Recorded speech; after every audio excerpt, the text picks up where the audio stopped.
Bismillahirrahmanirrahim. Assalamualaikum warahmatullahi wabarakatuh. Alhamdulillah wassalatu wassalamu ala Rasulillah wa ala alihi wa sahbihi wa man wala wa ba'd. Saudara-saudariku dimanapun Anda berada, saya Adi Hidayat izinkan menyapa dan mendoakan kita semua. Semoga Allah senantiasa menyayangi, melindungi dan merahmati kita tanpa kecuali. Alhamdulillah, dari sekian kita belajar dan mengamati situasi dinamika yang terjadi dalam konteks kehidupan kita, bahkan dalam skala global, menghadirkan banyak hikmah, banyak pesan-pesan, dan juga pendalaman-pendalaman dan perluasan wawasan keilmuan kita.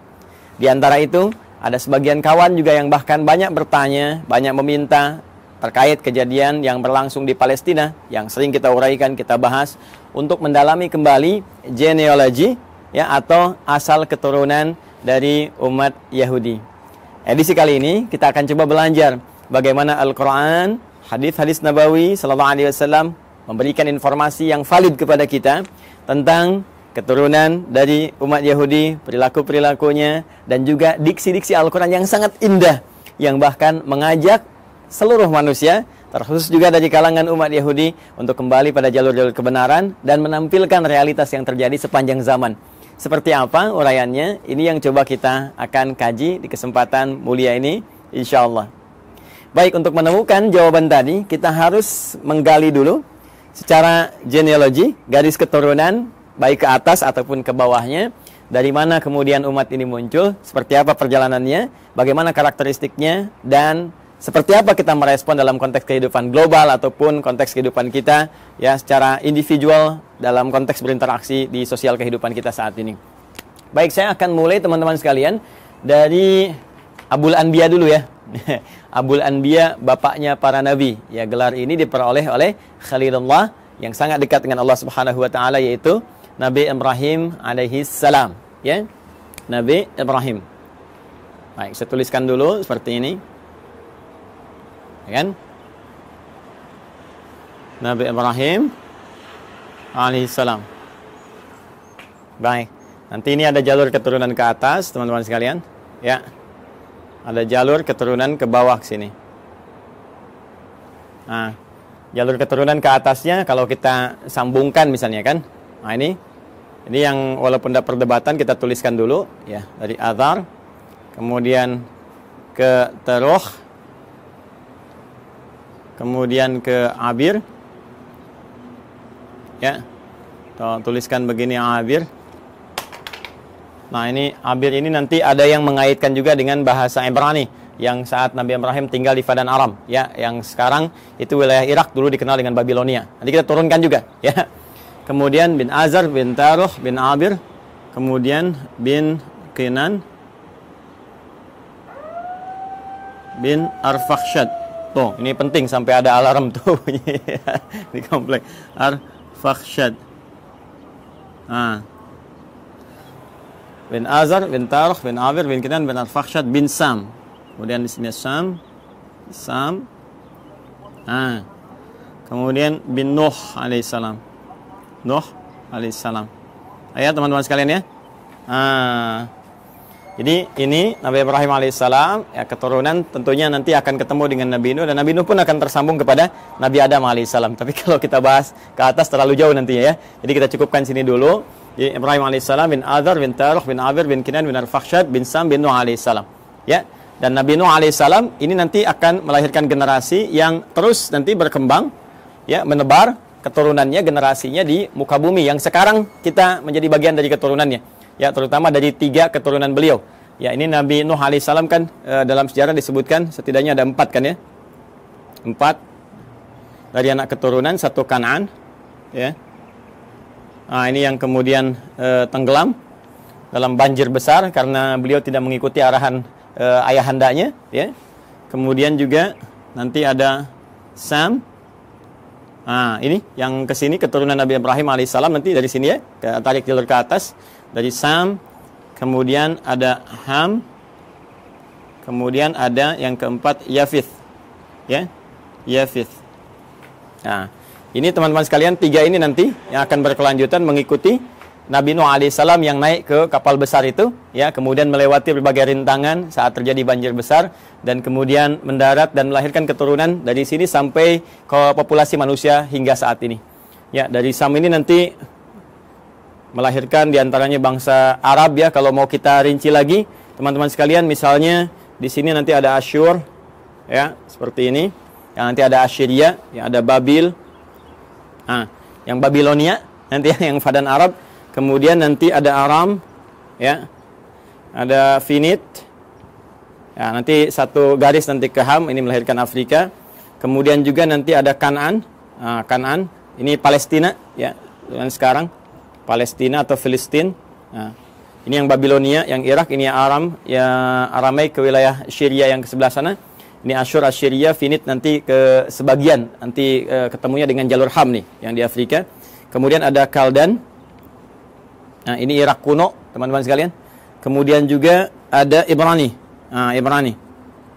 Ibrani ini nanti ada yang juga mengaitkan dengan bahasa Fadan Arab, ya, yang di Babilonia, yang menjadikan keturunan ini nanti berbahasa Ibrani. Lalu dari situ juga ada yang mengaitkan dengan Abir, yang jadi bahasanya Nabi Ibrahim alaihissalam ketika ada di Fadan Arab. Dan ketika hijrah nanti, ya, beliau ke wilayah Syam yang kita masuki sekarang, wilayah Syria, ya, Syria, Yordania, Palestina ada di situ, kemudian juga Libanon. Nah, nanti kemudian bertransformasi bahasanya penyesuaian dengan Aramaik, karena itu nanti dari Ibrani ke Aramaik. Nanti kita gali bagian aspek bahasanya ketika sampai ke sana. Kemudian di sini juga ada Masri, ya, yang nanti melahirkan turunan Mesir, karena perpaduan dari sini, ya. Jadi kita temukan Asyur, Babil, kemudian Aram, Finit, Kanaan, Kaldan, Ibrani, Masri. Ini diantaranya, ya. Kita 1, 2, 3, 4, 5, 6, 7, 8. Kita hitung, ya, kurang lebih 8. Nah, nanti Sam ini teman-teman sekalian yang populer nanti masuk kepada unsur Semitik yang sekarang, ya, termasuk Arab di dalamnya. Jadi kalau ada kita dengar Smith, ya, musuhnya Keanu Reeves, ya, dalam Matrix itu, ya, ada si Smith. Sam bukan itu saja, nanti banyak kalau nanti kita belajar, ya, tentang pemikiran Hollywood. Saya nggak berinteraksi dengan film-film dan sebagainya, tapi saya baca sejarah, ya. Nanti kalau kita baca dengan pemikiran itu, suatu saat kita akan belajar, dia akan temukan banyak sekali Sam, dan itu sangat menarik, gitu, sangat menarik. Ya, kenapa temannya yang di Lord of the Ring itu kan yang mengiringi si Sam juga. Ditransforma namanya Sam juga. Nanti kadang-kadang ada Smith juga dan seterusnya. Nah, itu ada kaitan-kaitan nanti, ya. Kaitan-kaitan dengan pesan-pesan Semitik. Cuma Semitik itu nanti tidak akan dikhususkan kepada golongan Yahudi saja. Ya, Arab juga Smith. Ya, nanti ini turunan Semitik nih. Ngambung ke sana. Kanaan, Palestina juga Smith. Jadi kalau Anda anti-Smith, ya anti-Palestina juga. Jadi kalau misalnya Anda bully orang Palestina, atau bahkan Anda, mohon maaf sekali, ya, kemudian bombardir, atau bahkan kemudian Anda zalimi, aniaya, kriminalisasi, itu anti-Semit juga, ya, termasuk ke orang Arab itu anti-Semit juga, ya. Jadi Semitik ini galinya ke sini nanti, ya. Ini nanti Ham lebih kepada ras Afrika, ya, dan turunannya nanti, ya, termasuk nanti ke Finit, ini nyambung ke sini, dan ini Yafitik nanti melahirkan bangsa Eropa, dan nanti kita akan lihat turunan-turunan yang selanjutnya. Ini garis besar dulu, ya, teman-teman sekalian, untuk menunjukkan bagaimana dari garis genealogi Nabi Ibrahim ke atas, ya, alaihissalam, sampai nanti ke Adam alaihissalam. Saya izin ambil penghapus dulu, saya hapus dulu ini, ya, kemudian kita turunkan ke bawah. Jadi saya cukupkan sampai Nabi Nuh, Nabi Ibrahim ini nanti kita turunkan generasi ke bawah. Baik, bismillah. Kita akan coba turunkan sekarang jalur ke bawahnya. Kita hapus dulu ini supaya kita mengenal lebih jauh dan kita temukan nanti genealogi kapan Yahudi itu ketemu. Ya, kapan Yahudi itu ketemu, ya, diksinya. Karena nanti redaksi Al-Qur'an tegas menyampaikan makana Ibrahimu Yahudiyya wala Nasraniyya walakin kana hanifan muslima. Ya, tidaklah Nabi Ibrahim itu seorang Yahudi, seorang Nasrani, tapi beliau adalah seorang Muslim yang taat, Muslim yang lurus, yang membawa garis risalah sampai dengan ke atas, ya, sampai dengan ke jalur Nabi Nuh alaihissalam. Yang ini nanti akan diturunkan Quran surah keempat ayat 163, yang nanti turunan risalah Nuh ini sampai juga kepada Nabi Muhammad SAW, ya. Inna auhayna ilaika, ya, kami wahyukan pada Muhammad SAW, dan wahyu ini senapas dengan yang sebelum kamu, ya, kama auhayna ila Nuhin, seperti kami wahyukan kepada Nuh dan nabiyina, ya, setelah nabi-nabi setelah beliau. Jadi nabi-nabi terus sampai ke Ibrahim, sampai ketemu Nabi Muhammad SAW. Nah, ini kurang lebih teman-teman sekalian sampai ke Nabi Nuh ke atas, ya, dari Ibrahim terus sampai Nuh alaihi salam jami'an. Dan sekarang kita akan turunkan bagian Nabi Ibrahimnya turun ke bawah. Ini nanti kita bisa uji ya secara ilmiah dan kita bisa bandingkan. Nanti saya turunkan komparasi, misalnya di Al-Quran bagaimana seperti ini, terus ada kalau kitab-kitab lain, nanti kita bandingkan seperti apa, nanti kita uji kebenarannya secara ilmiah, ya, sehingga ditemukan nilai kebenaran yang kita yakini. Lalu indahnya Al-Quran, silahkan memberi pilihan. Anda yakin dengan Islam, alhamdulillah. Ya, kalaupun Anda tidak dipaksa. Itu pilihan masing-masing dan setiap orang bertanggung jawab ketika kembali kepada Tuhannya, kepada Allah Subhanahu wa taala. Objektif kan? Sangat adil kan? Ya, jadi menawarkan, ini dahsyatnya Al-Quran itu begini. Anda diperkenankan menguji dulu Al-Quran. Ya, sebelum Anda bahkan membacanya, sebelum Anda bahkan ingin mengkajinya. Al-Quran menawarkan diuji, silahkan. Jika Anda ragu, uji. Ya, wa in kuntum fi raibin mimma nazzalna ala abdina fa'tu bi suratin min mithlihi. Al-Baqarah ayat 23. Ya, kata Allah, kalau Anda ragu terhadap wahyu yang kami turunkan kepada hamba terbaik kami Muhammad SAW, silahkan Anda uji, datangkan semisalnya. Ya, coba cari, ada nggak karya manusia yang mirip, ya, seperti firman Allah ini. Perhatikan bahasa saya, ada nggak karya manusia yang mirip dengan firman Allah ini? Kalau Anda ragu, uji. Dari sisi kebahasaan, silahkan uji. Ya, bagaimana dahsyatnya ini? Ya, untuk membedakan. Ini kan banyak orang Arab di masa Nabi yang fasih-fasih luar biasa. Ya, dan mereka nggak ada yang mampu dan mengakui ini bukan karya manusia. Kalau tiba kemudian ada orang sekarang yang nggak lebih fasih daripada orang dulu, nggak lebih pintar bahasa zaman dulu, mengatakan misalnya Al-Quran itu karya manusia, maka ini nampaknya kurang minum susu. Pengetahuannya kurang luas. Ya, orang yang paling pakar aja, penutur aslinya mengatakan ini bukan dan tak mampu mendatangkan semisalnya, maka turunan ini yang lebih lemah ke bawahnya, ya, apalagi zaman sekarang, itu mustahil bisa menjual Al-Quran. Tapi Al-Quran tetap membuka. Silahkan. Dari segi isinya, silahkan Anda kaji. Ya, dari aspek manapun silahkan. Setelah Anda menemukan bahwa ini mustahil nih, ya, kata-kata manusia, karya manusia, dan Anda meyakini, oh ini bahasa lain, walaupun ini jalan menuju firman Allah. Ya, bagi kami orang Islam sudah yakin, la raiba fi. Karena itu di pembuka Quran jelas dikatakan, dzalikal kitabu la raiba fi. Semua isi Al-Quran ini nggak ada keraguan, mesti kita yakin. Nah, Anda yang belum yakin silahkan kaji. Nggak ada kitab di muka bumi yang menawarkan sebelum berinteraksi dengannya untuk diuji dulu. Setelah itu pun, silahkan gali, silahkan kaji. Afala yatadabbaruna Al-Quran? Kenapa Anda nggak kaji? Kenapa nggak dalami?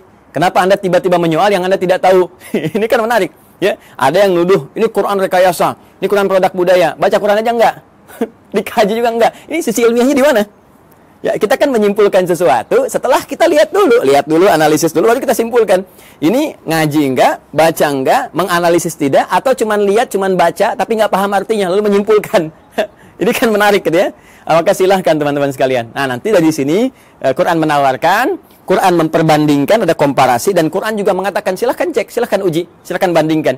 Kalau Anda yakin dengan kebenaran, dahsyatnya, walaupun apa yang ditampilkan Al-Quran benar, tetap memberikan peluang kepada Anda untuk memilih secara objektif dan tidak memaksa. La ikraha fid din, tidak ada paksaan. Ya, untuk masuk ke dalam Islam, lakum dinukum waliyadin, bagi Anda yang Anda yakini, bagi kami yang kami yakini, tapi semua punya konsekuensi ketika kembali pada Allah Subhanahu wa taala. Baik. Sekarang kita kembalikan ke Nabi Ibrahim alaihissalam. Teman-teman sekalian, mari kita bagi genealogi turunan ke bawahnya ya, Nabi Ibrahim. Nah, ini spidol sudah mulai akan habis, dengan turunan ke atas saja ada, saya ganti dengan yang baru. Kita ke bawah dulu ya. Nah, seperti ini saya turunkan satu. Kemudian di sini saya turunkan dua karena keterbatasan papan tulis.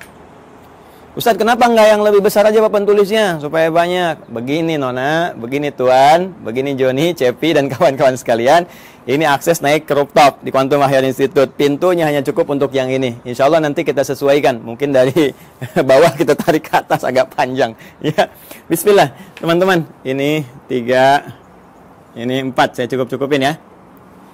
Ya, kita ambil dulu Quran surah ke-3 Ali Imran di ayat 33. Kemudian kita tambahkan Quran surah kedua Al-Baqarah ayat 132. Ya, dari 131 dulu. Nah, nanti ke 132 sini. Ya. Saya mulai dengan Ali Imran dulu ayat 33. Ya, mari kita fokus lihat sinak di paling kiri di mushaf standar ya, sebelah kiri, agak ke atas sedikit. Innallaha astafa Adam wa Nuha wa ala Ibrahim wa ala Imrana 'alal 'alamin. Sungguh Allah Subhanahu wa taala memilih di antara sekian hambanya itu ya golongan-golongan manusia tertentu ya dengan pribadi tertentu, karakter tertentu dipilih oleh Allah menyampaikan risalah Allah Subhanahu wa taala.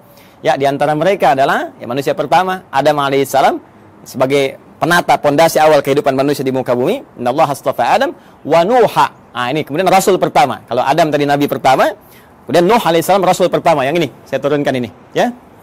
Bin Nuh Matusyail bin ini dari Sam ke Nuh bin Matusyalah bin Kinan bin Anwas bin Tis bin Adam alaihissalam. Jadi dari Adam sampai ke Nabi Nuh alaihissalam. Wa Nuha wa ala Ibrahim. Kemudian keluarga Ibrahim. Nah, ketika menyebutkan Ibrahim disebutnya ala Ibrahim. Al Ibrahim, keluarga besar Ibrahim. Ya. Jadi kalau al ini teman-teman sekalian, ini menunjuk pada keturunan ke bawah ya. Terus tanpa batas nih. Ya, keturunan terus tanpa batas sampai dia berakhir. Ya. Makanya kalau ada surah Ali Imran berarti dari Imran dengan Hanna ke Maryam ke Isa, gitu kan? Nah, keturunan Ibrahim ini siapa saja? Nah, ini yang kita bahas wa ala Ibrahim ya wa ala Imrana 'alal 'alamin, dan juga keluarga besar Imran dari semesta alam kami pilih untuk misi dan risalah tertentu. Kemudian yang menarik ya teman-teman sekalian, ala Ibrahim ini nanti ada yang spesifik disebut dengan anak keturunan. Jadi kalau al itu terus ya sampai keluarga, sampai turunan ke bawah. Ah, nanti dari turunan anak-anak ini teman-teman, ya misalnya anak laki-laki atau ada anak perempuan, terus langsung turunannya ini secara langsung ya. Secara langsung generasi pertamanya ini, nah, sampai dengan ke bawahnya nanti, itu bisa disebut secara genealoginya. Kalau ini kekeluargaannya, kalau ini genealogi turunan ke bawahnya itu disebut dengan bani namanya. Ya, jadi kalau satu laki-laki disebut ibnun, begini. Nah, kalau satu perempuan disebut ibnatun, begini. Karena ini hamzah wasol, kadang dibuang. Harakat jadi pindah ke sini. Kalau harakat dipindah, kemudian ujungnya wakaf mati, jadi bin istilahnya. Anak laki-laki. Ini dibuang, jadi bin, ini mati, jadi bintun, binti, anak perempuan. Ya, Isa bin Maryam, Isa anak laki-lakinya Maryam. Aisyah binti Abi Bakar, radhiyallahu ta'ala anhuma, ya, Sayyidah Aisyah binti Abi Bakar. Jadi anak perempuannya sahabat Abu Bakar. Ini kalau kita gabungkan keduanya, ya, terus ke bawah ini, apalagi kalau ditambah, jadi bani namanya. Ya, bani, ya kan? Anak keturunan, garis keturunan, genealogi yang ke bawahnya. Baik, nah sekarang kita sambungkan ke Quran surah 2 Al-Baqarah ayat 131. 131-nya mengatakan, "Idz qala lahu rabbuhu aslim, qala aslamtu lirabbil alamin." Ini dasar pertama. Ketika Rabbnya mengatakan ya kepada Nabi Ibrahim alaihissalam, Nabi Ibrahim punya Tuhan, ya Tuhannya Allah Subhanahu wa taala, difirmankan oleh Allah, "Aslim, tunduk patuh kamu kepada semua ketentuan Tuhan." Ya, jadi aslim itu kata perintah, fi'il amr. Ya, aslim tunduk patuh. Jadi orangnya disebut dengan muslim. Ya, bingkainya disebut dengan Islam. Jadi Islam itu bingkainya dari kata aslama yuslimu islaman. Ya, Islam itu ya disebut dengan bingkainya, frame-nya ketika kita masuk ke dalamnya beriman, yakin kita masuk. Ya, begitu masuk namanya muslim kita. Keyakinan kita menjadikan kita mukmin. Mukmin itu keyakinannya, muslim itu orang yang masuk ke dalam bingkainya. Muslim. Ya, tunduk patuh. Jadi nama muslim Islam itu memberikan kesan bahwa kita mesti tunduk, mesti patuh dengan perintah Allah Subhanahu wa taala, jangan melanggar ketentuan, ikuti semua arahan-arahan, perintahnya, jauhi larangan. Itulah Islam. Jelas ya? Orangnya muslim. Maka kata Allah Subhanahu wa taala berfirman pada Nabi Ibrahim, "Aslim, kamu tunduk patuh pada perintah Tuhan." Ya, maka beliau katakan aslamtu lirabbil alamin. Saya siap ya Allah. Sami'na wa ata'na. Ya, kita tunduk, kita patuh, kita taat, ya kan? Maka beliau katakan aslamtu lirabbil alamin, saya tunduk, saya patuh ya Allah kepada Rabb semesta alam, seluruhnya tanpa kecuali. Maka di sini Al-Qur'an mengatakan beliau hanifah muslimah, orang yang lurus, yang tegak, yang patuh, muslim. Ya, sifatnya disebut apa tadi? Islam. Ya, jadi di sini kalimat pertama ingin saya tegaskan bahwa risalah-risalah yang dibawa Nabi Ibrahim sampai ke Nabi Nuh, ya, sampai bahkan ke Nabi Adam alaihissalam, sampai turunan di ke bawah tidak akan lepas dari misi yang sama, yaitu misi untuk tunduk patuh pada ketentuan Allah Subhanahu wa taala. Tunduk patuh pada ketentuan Tuhan. Ditugaskan tunduk patuh. Jadi nggak ada nabi yang berkhianat. Ya, nggak ada nabi yang melanggar. Nggak ada nabi yang bergeser pada ketentuan Tuhan. Semua dijaga, penjagaannya disebut maksum. Karena itu sifat nabi, rasul itu punya sifat maksum, terjaga dari salah. Kalaupun naluri manusianya ingin berbuat salah, maka diluruskan. Tidak, ini ya, ini yang benar. Ya, walaupun bergeser dari nilai-nilai risalah ke kemanusiaan, nanti akan ditarik kembali. Ini manusia. Ya, sedangkan kamu punya visi kerasulan. Kamu manusia, kerjakan sifat kemanusiaannya, itu normal, itu biasa. Tapi risalah kerasulan menjagakan kamu terjaga dari perbuatan-perbuatan yang menyimpang. Maka disinilah kemudian kepatuhan, ketundukan itu dibangun. Karena itu, kepatuhan, ketundukan dalam bahasa Arab itu disebut dengan Islam namanya. Orangnya muslim. Karena itu semua risalah bahkan dari Nabi terakhir Nabi Muhammad SAW sampai ke atas, risalahnya risalah Islam. Risalah yang menjadikan mereka tunduk, patuh kepada Allah dan tidak menyimpang, tidak merubah apapun. Ini penting kalimat terakhir ini saya katakan, tidak menyimpang, tidak merubah apapun, termasuk merubah firman-firman Allah, ketentuan Allah, ya, hanya sebatas urusan-urusan dunia. Tidak, jauh daripada itu. Jelas ya? Nah, kemudian amanat ini disampaikan kepada generasinya. Nah, ini dia nih. 132. Wa wassa biha Ibrahimu banihi. Dan mulai muncul. Wassa biha Ibrahimu banihi wa Yaqub. Muncul Yaqub. Ya baniya innallaha astafa lakumuddin fala tamutunna illa wa antum muslimun. Ya, maka Ibrahim mewasiatkan kepada generasinya termasuk nanti Yaqub. Kita lihat nanti Yaqub itu siapa. Baik, Ibrahim mewasiatkan kepada generasinya. Nah, ini genealogi ke bawahnya. Diwasiatkan ke bawahnya. Ya, sungguh Allah telah menetapkan bagi kalian satu tuntunan yang benar, pedoman yang benar yang harus dipatuhi. Ya, pedoman tuntunan frame tadi itu din, ya. Din kita kan namanya Islam tadi, ya, frame-nya kan Islam kan? Makanya di Quran surah ketiga, Quran surah 3 ayat 19, itu kata din disandingkan dengan Islam. Din disandingkan dengan al-Islam. Ya. Innad dina 'indallahil Islam. Innad dina 'indallahil Islam.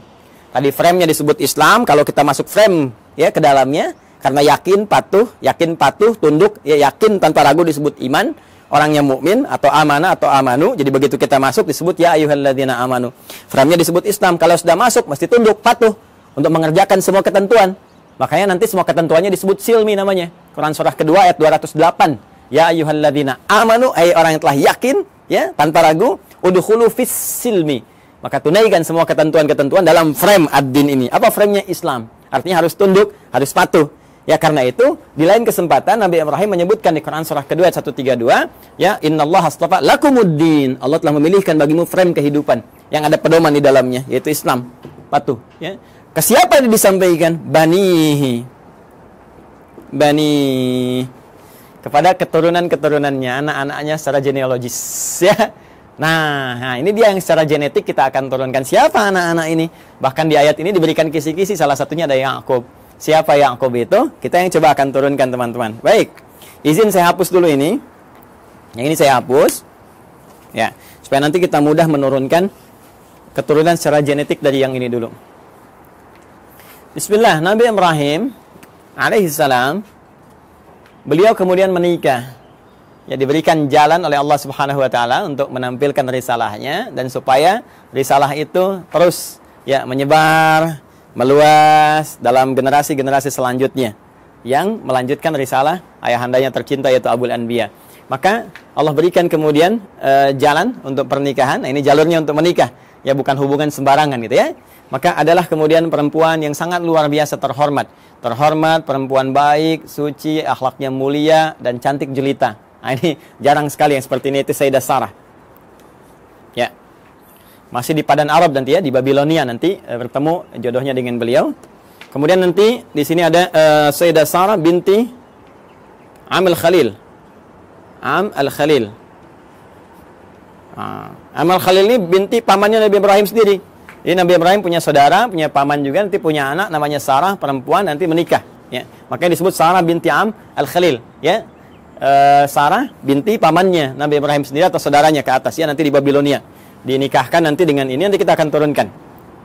Kemudian dengan Sayyidah Hajar alaihassalam, ya al-Qibtiyah al-Misriyah, al-Qibtiyah al-Misriyah, al-Misriyah. Seperti ini.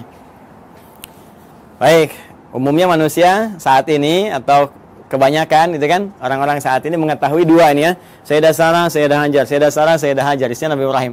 Padahal nanti ternyata ada lagi yang ketiga namanya Kantorah.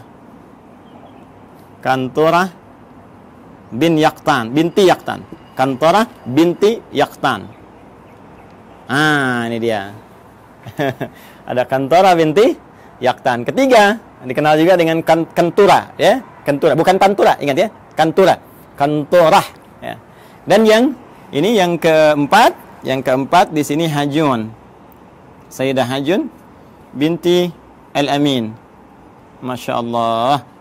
1, 2, 3, 4. Sayyidah Sarah binti Amil Khalil, Sayyidah Hajar Al-Qibtiyah Al-Misriyah, kemudian Sayyidah Qantara binti Yaqtan, kemudian Sayyidah Hajun binti Al-Amin. Inilah 4 ya. 4 istri Nabi Ibrahim alaihissalam, dan dari sini kita akan turunkan dari keturunannya Sayyidah Sarah, kemudian melahirkan Nabi Ishaq alaihissalam. Ini dia. Sayyidah Hajar nanti melahirkan Nabi Ismail alaihissalam. Ismail alaihissalam. Nanti teman-teman penting saya sampaikan. Jadi ini Nabi Ismail alaihissalam lahir duluan. Ya, lahir duluan. Saat usia Nabi Ismail itu 14 tahun. Usia Nabi Ibrahim kisaran 120 tahun. Dan usia Sayyidah Sarah itu 90 tahun. Maka lahirlah Ishak. Ini kisahnya sangat menarik nih ya. Jadi Ishak itu di dalam bahasa Arab itu bisa seakar dengan kata dhahak. Ya, dhahak. Artinya tertawa bahagia. Ya, tertawa bahagia. Nah, kenapa ada kalimat ini? Ada sebagian yang menduga begini. Ada kaitan dengan Quran surah ke-11 ayat 71. Ya. Sampai dengan sama juga dengan isyaratnya di Quran surah ke-51 Adz-Dzariyat ayat 24 sampai dengan 29. Di Quran surah 11 Hud ayat 71 itu jadi kisahnya begini. Kisahnya bahkan sampai viral ya. Itu kisahnya ketika datang malaikat ya, beberapa rombongan malaikat ingin menuju kaumnya Nabi Lut. Dikisahkan di sini nih. Quran surah 51 buka ayat 24-nya. Di sebelah kanan agak ke bawah. Ya, hal ataka haditsu dhaif Ibrahim al-mukramin iddakhalu alaihi faqalu salama qala salam qaumum munkarun. Jadi datang serombongan malaikat mampir ke tempat Nabi Ibrahim. Tujuan utamanya adalah ke saudara beliau di Nabi Lut ya. Jadi di situ di satu masa ada 2 distrik berbeda, nabinya ada 2, rasulnya ada 2 tuh ya. Jadi nggak setiap masa nabinya satu, boleh jadi setiap tempat itu yang berbeda ada nabi juga. Nah, ini keponakannya Nabi Lut, keponakan Nabi Ibrahim. Kemudian apa yang terjadi? Ketika akan datang yang menghukum umatnya Nabi Lut yang memang minta diadab, ini keterlaluannya, minta diadab ya, maka malaikat mampir dulu ke tempatnya Nabi Ibrahim. Ketika itulah mengabarkan bahwa Sayyidah Sarah ini yang sudah usia 90 tahun itu akan punya keturunan. Akan punya anak, akan mengandung. Maka di sini kemudian beliau disebutkan sambil menepuk wajahnya, fasaqat wajhaha wa qalat ajuzun aqim. Beliau mengatakan, apa yang seperti ini masih mungkin bisa punya keturunan? Itu sambil berdiri. Berdiri itu bahasa Arabnya qaimun, qaim. Kalau perempuan tambah tak di ujungnya, qaimatun. Ya, jadi sambil berdiri menepuk begini sambil tertawa. Ya. Ini yang seperti ini apa masih mungkin punya keturunan? Jadi ketawa gembira, tertawa dan menepuk-nepuk, ya, seakan takjub dengan keadaannya. Maka di Quran surah ke-11 ayat 71 disebutkan, wa imra'atuhu qa'imatun fadhahikat fabasyarnaha bi Ishaq. Ya, Masya Allah. Wa imra'atuhu, sedangkan istrinya Nabi Ibrahim alaihissalam yaitu Sayyidah Sarah qa'imatun, langsung berdiri mendengar kabar itu. Ya, ketika malaikat mengatakan di surah ke-51 ini, ya, kemudian mengatakan fabasyaruhu bi ghulamin alim, dia akan dapat anugerah seorang anak yang sangat cerdas, gulamun alim. Kalau Ismail gulamun halim, kalau ini gulamun alim. Ya, halim itu cerdas dan perasa. Ya, tapi gulamun alim cerdas. Jadi anak kamu akan lahir darimu anak yang sangat cerdas, gitu kan? Anak jenius, cerdas, maka langsung bangkit menepuk, tertawa gembira. Apa mungkin yang masih begini masih punya keturunan? Ya, maka di Quran surah 71, di Quran surah 11, Quran surah 11 Hud ayat 71 dikatakan wa imra'atuhu qa'imatun fadhahikat, maka tertawa gembira dan sambil menepuk bagian pipinya, fabasyarnaha bi Ishaq, kami kemudian anugerahkan kepadanya namanya anak bernama Ishaq. Ya, yaitu apa? Memberikan kesan bahwa kamu kaget sambil tertawa, kami berikan seorang anak yang akan memberikan kegembiraan pada dirimu dan menghadirkan tertawa bahagia, tertawa gembira. Artinya yang selalu membuat engkau riang, membuat engkau bahagia sampai engkau tertawa gembira dan terhibur. Jadi apa yang kau rasakan seakan-akan sedih gitu kan, seakan merasakan kapan punya keturunan, sekarang kau tinggal gembira aja. Anak itu akan memberikan kesan kau sambil gembira, tertawa dan sebagainya. Itulah Ishak. Jelas ya? Nanti ada Ismail dari Sayyidah Hajar, ya, alaihissalam. Ini disebut di Al-Quran gulamun halim, anak cerdas yang punya empati tinggi, rasa tinggi. Sehingga nanti banyak kisah, kita akan masuk ke kisah itu ketika akan menurunkan Ismail sampai ke Nabi Muhammad SAW. Ya, itu bagaimana bapaknya akan membawa tugas yang tidak mudah meninggikan bangunan Ka'bah yang hancur atasnya di masa Nabi Nuh itu. Tiba-tiba nanti Ismail datang membawa batu, merasakan bagaimana beban kerja ayahnya, pengen bantuin. Ya, sehingga ketika Nabi Ibrahim mulai bekerja, tapaknya disebut makam Ibrahim. Nabi Ismail membawa batu disusun-susun, susunannya disebut dengan Hijr Ismail. Sampai sekarang sudah ada di area Ka'bah. Nanti puncaknya saat peristiwa kurban itu. Nanti ya, supaya nggak terlalu panjang, kita berhenti dulu di sisi genetik dulu ya, sampai sini.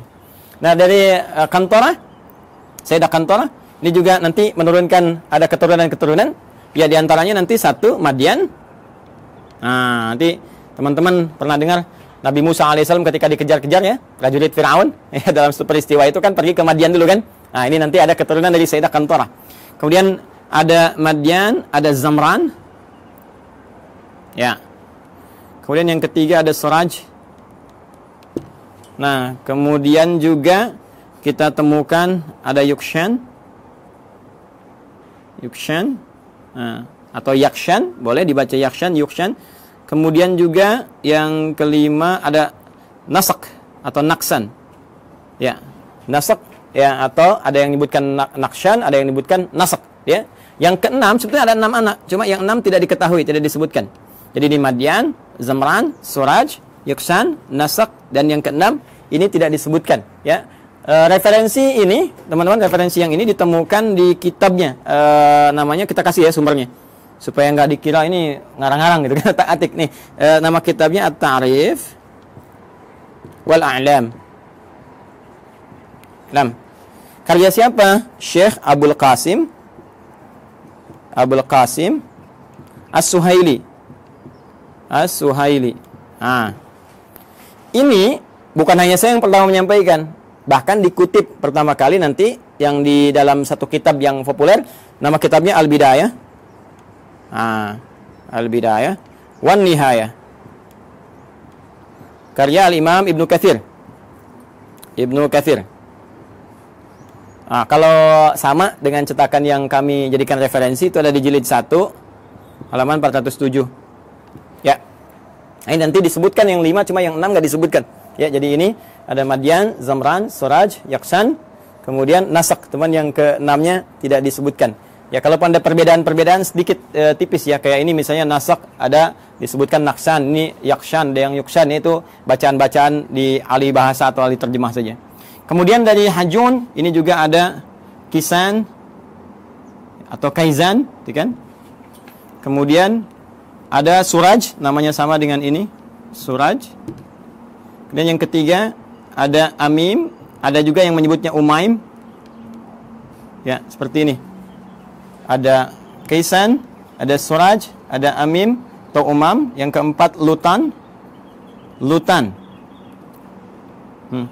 Bukan Ethan ya, Ethan Tom Cruise. Lutan. Dan yang kelima Nafis. Yang kelima Nafis. Ya, ada di MUI ada Ustadz Kiai Khalil Nafis. Jadi nanti nasabnya ke Nabi Ibrahim dari Sayyidah Hajun binti Al-Amin. Nah, ini ya keturunan Nabi Ibrahim alaihissalam. Jadi dari sini 1, Sayyidah Sarah melahirkan Ishak, Sayyidah Hajar melahirkan Ismail, 2 kan? Kemudian dari Kantorah itu ada 6, 1 tidak diketahui, nanti 2 tambah 6 8. Kemudian dari Sayyidah Hajun binti Al-Amin ada 5. 8 tambah 5 ada 13 ya. 2 tambah 6 8, ada 13 tambah 5 13. Jadi ini kurang lebih 13 keturunan Nabi Ibrahim alaihi salam ya, dari istri-istri beliau. Dan nanti dahsyatnya nanti ya, mungkin episodenya akan panjang gitu. Di Kantorah ini nanti juga ada satu penelitian dugaan kuat bahwa itu yang menjadikan turunan dari bangsa Melayu, Jawa khususnya. Ya, disebutnya bangsa Jawi gitu kan. Jawi itu dulu ya mencakup Melayu semua, karena waktu ke Arab itu dikenalnya dengan Jawi, bangsa Jawi. Jadi Jawi itu bukan cuma Jawa yang dalam konteks ini di kita di Indonesia ada Jawa Barat, Jawa Tengah, Jawa Timur, tapi Jawi itu nanti luas termasuk Melayu dan sebagainya. Nanti suatu saat kita akan belajar ke sana. Insya Allah. Ini teman-teman sekalian, kurang lebih ya. Ini referensinya, ini gambarannya. Nah, Yahudinya kan belum ketemu. Ya, sekali lagi Yahudinya belum ketemu, maka kita harus turunkan minimal sampai tadi Yakub tadi, karena kan tadi saya katakan di Al-Baqarah 132 kan, waswabiha Ibrahimu banihi wa Yakub. Yakub siapa? Yakub. Karena ini urutannya di sini 1 2 3 4, kita turunkan ini dulu. Ya. Ini saya hapus dulu yang ini ya. Sudah dicatat ya? Kalau nanti teman-teman belum sampai catatannya, nanti lihat di rekaman ya, di review, diturunkan kembali. Nabi Ishak alaihissalam kemudian menikah, tumbuh dewasa tentunya, menikah dengan seorang perempuan mulia, jelita, ya, akhlak bagus dan sebagainya, namanya Rafkah. Rafkah binti Batuil. Ini dia. Rafkah binti Batuil. Gini ya, teman-teman sekalian. Dari pernikahan ini, ya, Nabi Ishaq alaihissalam menikah dengan Sayyidah Rafkah binti Batuil, melahirkan 2 anak kembar. Nah, ini yang gak banyak orang tahu. Ya, siapa 2 anak kembar ini? Yang pertama adalah Aish atau Ishu, gitu kan? Ya, atau Aishu begini tulisannya. Ain, ya, sad. Ya. Ya, ini satu. Yang kedua Yakub. Yakub. Ini kembar ini. Tahunya kan Nabi Ishaq, Nabi Yakub, gitu kan? Ternyata ini kakak adik. Ini kakaknya Ish atau Ishu, ini adiknya Yakub. Gitu, ya. Coba nanti setelah berkembang remaja, saya percepat saja. Yang Ish ini, Ishu ini, nah, akan ditugaskan nanti berkelana gitu kan, merantau ke wilayah Romawi, Roma ya. Rum istilahnya Rum. Jadi ini nanti disebutkan keturunan-keturunan dari Rum ya, yang nanti mengacu kepada yang Yafith itu ya. Yang Yafith generasinya itu asal generasi awal, cuma nanti yang ini yang memajukan, yang memberikan istilahnya arahan-arahan, itu kan, mensibgo dan sebagainya. Ini nanti Aish atau Aishu. Ya, jadi sudah ada Romawinya, sudah ada Romnya, cuma ini nanti ke sini dan beraktivitas banyak di sini. Ya, dan ini nanti akan nyambung kepada generasinya Yafith, yang dari Nuh alaihissalam tuh ya, yang Yafitik itu. Ini saya berhenti dulu sampai sini. Saya akan teruskan ke sini. Nabi Yakub kemudian diminta ya oleh ayahandanya Ishaq alaihissalam untuk pergi ke Padan Arab. Padan Arab, tempat dulu Nabi Ibrahim kan beraktivitas dan seterusnya. Di Padan Arab ini, nah ini sudah kelihatan gitu ya, ada isyarat-isyarat bahwa ini kalau sudah jalurnya ke sana, ini ada jalur-jalur risalah, jalur kenabian dan sebagainya. Maka dimintakan untuk bertemu dengan abangnya Rifkah ini. Ya, abangnya Rifkah. Beliau punya abang, berarti pamannya ke sini ya, pamannya atau Pak D-nya gitu kan. Nah, punya abang namanya Laban. Ya, di sini punya abang namanya Laban. Ada juga yang menyebut dengan Laman namanya. Laban atau Laban. Bukan Gaban ya. Laban. Laban atau Laman. Nah, Laban secara singkat ini punya 2 orang anak. Ya, saya ulangi ya. Punya berapa orang anak? 2 orang anak. Nah, teman-teman sekalian, singkatnya ketika Nabi Yakub alaihissalam itu datang ke Padan Arab, kan, ke Babilonia, mencari dan sebagainya, maka setelah perjalanan itu ditemukanlah nanti salah seorang perempuan bertanya kepadanya dan ditunjukkan tempatnya Laban. Ternyata itu anaknya. Siapa anaknya itu? Namanya Rahil. Satu, Rahil. Jelas? Nah, ini anak yang pertamanya. Nah, kemudian teman-teman sekalian setelah tinggal di sini ditemukan juga kakaknya Rahil.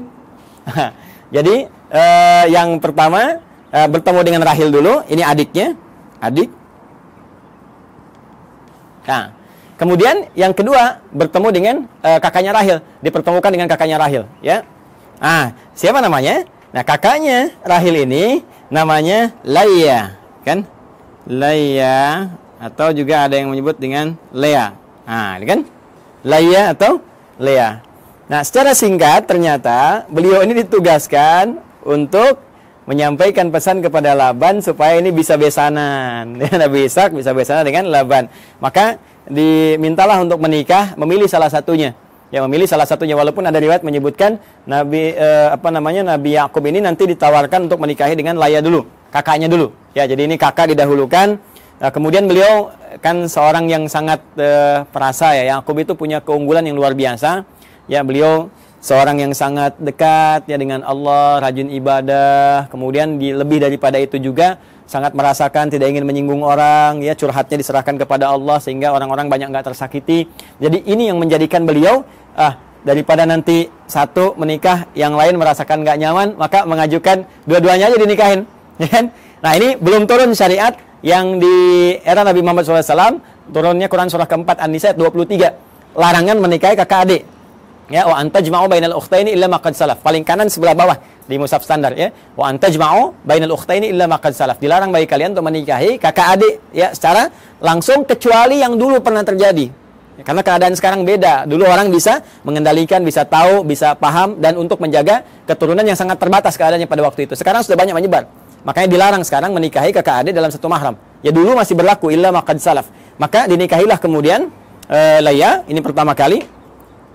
Dan kemudian Rahil, yang kedua dinikahi. Ya. Dari Layya ini turun keturunan teman-teman sekalian ada 6 orang anak. Ya, 6 orang anak ini Rabin. Kemudian 2 Syam'un atau Simon. Dan yang ketiga Levi atau disebut juga dengan Lewi. Ya, Levi, itu ya, Levi. Tulisannya begini, bukan Levis ya, Levi. Lewi, gini. 4 Yahuda. Nah. Kemudian yang kelima Izakar. Ya. Yang keenam Zabulun. Nah. Dari Rahil melahirkan 2 orang anak, ya. 1 Yusuf alaihissalam, Rahil. Ya. Ini ibunya cantik sekali, cantik, jelita, taat, patuh. Makanya anaknya juga tampan luar biasa ya, tampan. Dan nantilah pas masuk cerita Nabi Yusuf ini masih panjang, tenang aja teman-teman, masih panjang. Dan yang kedua Bunyamin, ya Bunyamin, ya. Baida Royani nggak masuk sini, maaf ya, bercanda. Ini nanti Yusuf dengan Bunyamin, ya. Berjalan, tiba kemudian sudah berumah tangga. Singkatnya ini minta balik dulu, minta sowan lagi kepada bapaknya, gitu kan. Supaya nanti ada bekal-bekal yang terbaik untuk dilanjutkan dan seterusnya gitu kan. Nah, nanti teman-teman sekalian sebelum kembali ini oleh Laban dihadirkan asisten rumah tangga untuk bantu baik kepada Rahel ataupun Layya supaya tugasnya lebih mudah karena tahu tugas Nabi Yakub pasti akan berat. Maka dikirimkanlah kemudian 2 orang untuk bantu. Layya dikirimkan Zulfa atau Zalfah, ya Zulfa atau Zalfah. Nah, kemudian dari Rahel pun dikirimkan Balha, ya. Balha untuk membantu. Dan Nabi Yakub melihat, oh ini akan di rumah nih, banyak interaksi, ya. Daripada nanti aneh-aneh, lebih baik jadi mahram sekalian. Mahram sekalian supaya membantu ada dalam lingkup keluarga. Makanya dinikahilah kemudian ini juga sehingga 4 lah, genap 4 istri Nabi Yakub alaihissalam. Ya nanti dari sini ada 2 anak lagi, ya dari Zulfa dan dari Balha 2 anak lagi. Ini papan tulisnya nggak cukup nih kalau saya tuliskan. Ada Dan, ada Jad dan yang lainnya. Jadi dari sini saya sebutkan 2. Teman-teman sekalian, ada 2. Ini pun 2. Ya. Jadi dari sebelumnya 6 dari Layya, tambah 2 dari Rahil, 6 tambah 2, 8, tambah 2 dari Zulfa, 10, tambah 2 dari Balha, 12. Inilah dari 12 keturunan Nabi Yakub alaihissalam. Yakub alaihissalam ini keturunannya ada berapa? Ada 12. Yakub ini masih mengalami tentunya masanya bapaknya Ishak dan ada yang menduga juga masih bertemu dengan Nabi Ibrahim. Jadi Nabi Ibrahim punya anak nanti Nabi Ishak, punya cucu Nabi Yakub, tapi keturunan ke sini belum tentu jumpa. Ya, di yang cicitnya lagi sampai ke Yakub masih ada. Maka Yakub meneruskan wasiat bapaknya Ishak, Ishak meneruskan wasiat bapaknya Ibrahim. Makanya seringkali ditemukan kalimat ya Ismaila wa Ishaqa wa Yaquba gitu kan, wal asbat. Asbat ini 12 ke sini. Jadi Yakub meneruskan ke sini. Ya, nah ini teman-teman sekalian gambaran ini. Nah, Nabi Yakub ini seperti saya katakan tadi, Nabi yang sangat baik, taat, patuh, gitu kan? Ciri-ciri hamba lah. Hamba dalam bahasa Arab disebut abdun. Dalam bahasa Ibrani pada saat itu disebut dengan Isra. Isra. Ya, hamba siapa ya? Hamba Allah. Jadi kan puncak pujian Allah kepada ya ciptaannya, makhluknya, manusia itu sifatnya bukan disebut Nabi Rasul. Nabi Rasul itu menunjuk pada tugas dan berita besar yang dibawa. Puncak pujiannya justru terletak pada kalimat hamba, abdun. Makanya Rasulullah SAW ketika diisrakan itu disebutnya dengan kata abdun, subhanalladzi asra bi abdihi, kan? Maka ini pun dipuji dengan sifat penghambaannya itu Isra, hamba Allah yang taat. Allah dalam bahasa Ibrani pada saat itu disebut dengan Il. Ya, maka disebut dengan Israel. Asalnya kata Israel ini menunjuk kepada Yakub alaihissalam. Mana Nabi Yakub nih ya? Nah, di sini. Nih. Asalnya menunjuk kepada Nabi Yakub alaihissalam yaitu Israel. Ya, Il ini sudah kita temukan juga di Jibril, Mikail, Israfil, Israel, ya, malaikatnya Allah Subhanahu wa taala. Israel hamba, ya, Il Allah yang taat, yang saleh. Anak-anak tadi yang ini, teman-teman masih ingat kan istilahnya? Ya kan? Kalau dikumpulkan semuanya menjadi Bani kan istilahnya. Maka muncullah istilah Bani Israel. Bani Israel. Jadi asalnya konotasi Bani Israel itu positif. Anak-anaknya keturunan Nabi Yakub yang saleh, yang baik. Nabi Yakubnya yang saleh, yang baik. Nah itu disebutkan Bani Israel supaya memberikan kesan untuk ikuti bapakmu. Jangan menyimpang, jangan jauh-jauh. Makanya di Quran nanti banyak diksi menunjukkan ya Bani Israel, ya Bani Israel. Disadarkan lagi, hai Bani Israel, kamu ini kan punya kelebihan, bapakmu itu baik, bapakmu saleh. Jangan berbuat seperti ini. Itu menodai cita keluarga, ya, menyakiti bapakmu dan memberikan kesan yang tidak bagus itu dalam keluarga, dalam keturunan. Maka perbaiki, ajak balik. Bahkan nanti diajak untuk kembali lagi. Ketika menyimpang, ajak balik. Sifatnya disebutkan, kata kerjanya disebutkan. Nah, apa sifatnya itu? Apa kata kerjanya? Dan dari mana kemudian muncul generasi Yahudi? Ya kan? Ada yang mengatakan nih paham keagamaan, ada yang mengatakan turunan dari 12 anak yang ini muncul. Siapa 12 anak ini yang melahirkan Yahudi? Apakah itu paham benarkah paham keagamaan atau keyakinan? Atau doktrin tertentu? Ya, sampai kagetnya sampai tukang-tukang juga lewat ngasih intro. Kalau Anda mendengar, kita akan lanjutkan dan sambungkan di kesempatan yang lain insya Allah. Edisi yang perdana tentang genealogi Yahudi dalam Al-Quran, hadis-hadis Nabi, dan fakta sejarah yang kita gali. Adi Hidayat, semoga bermanfaat. Assalamualaikum warahmatullahi wabarakatuh.